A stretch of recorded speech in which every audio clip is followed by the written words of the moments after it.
Ok, ok, vamos a mirar unos aspectos importantes de la lectura o de los textos narrativos y particularmente de los textos narrativos literarios. Entonces, comencemos diciendo que un texto es una red coherente de conceptos, ¿cierto?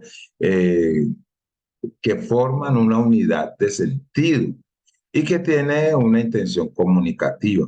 El acto de narrar, por otra parte, se refiere a contar una historia que puede ser verídica o ficticia. ¿Ya? Podemos concluir entonces que el texto narrativo es aquel que incluye el relato de acontecimientos que se desarrollan en un lugar a lo largo de un determinado espacio temporal y que este relato incluye la participación, ¿cierto?, de diversos personajes que pueden ser reales o imaginarios. Entonces miremos algunos, pues, elementos de este tipo de textos. Este texto está compuesto, pues, por una sucesión de hechos. En el caso de la narración literaria, sí, que es donde vamos a enfocarnos un poco, es inevitablemente esta narración literaria configura un mundo de ficción, más allá de que los hechos narrados puedan partir de una realidad. Esto sucede ya que el autor, ¿cierto?, no se puede apartar de incluir elementos de su propia invención o de matizar lo sucedido en el plano de lo real, ¿sí? Es decir, que a nivel general, la estructura del texto narrativo está formada por una introducción que es donde se plantea la situación inicial del texto. A continuación viene un nudo donde surge el tema principal del relato. Y finalmente un desenlace que es el lugar o el espacio donde se resuelve el conflicto del nudo. Además de esto, podríamos subrayar, sí, la existencia de dos tipos de estructuras. Digamos que está la externa, que es la que se encarga de organizar la historia a través de capítulos de secuencia.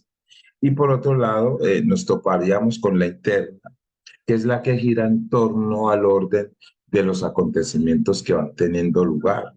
Entonces, esto quiere decir que la estructura puede ser lineal, ¿sí? O cronológica, flashback, sí, que es volviendo atrás al pasado, en media res, que empieza en mitad de la historia, o también en flash forward, que anticipa cuestiones del futuro.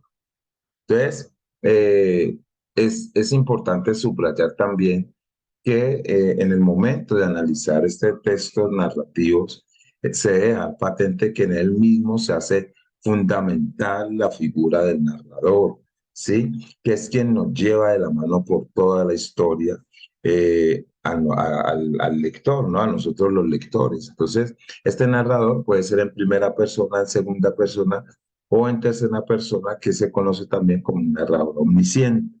Además de lo expuesto anteriormente, hay que subrayar que en todo el texto narrativo existen dos tipos de personajes, ¿sí? Los principales y los secundarios. ¿Ya? Tanto unos como otros pueden expresar en el relato, expresarse en el relato en estilo directo, ¿sí? Que es reproduciendo textualmente sus palabras, o bien de forma indirecta. Pero también es cierto que esta misma expresión la pueden hacer a través de monólogos o incluso de forma indirecta libre.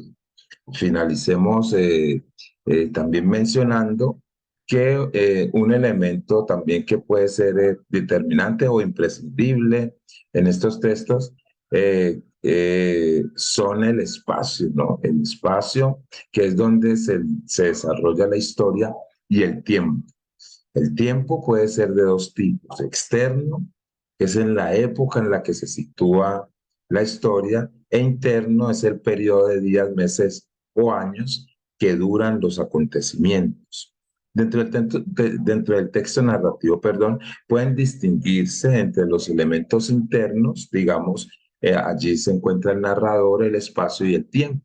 Y en los elementos externos estarían los capítulos, las secuencias y los distintos fragmentos que pueden conformar el todo de la obra.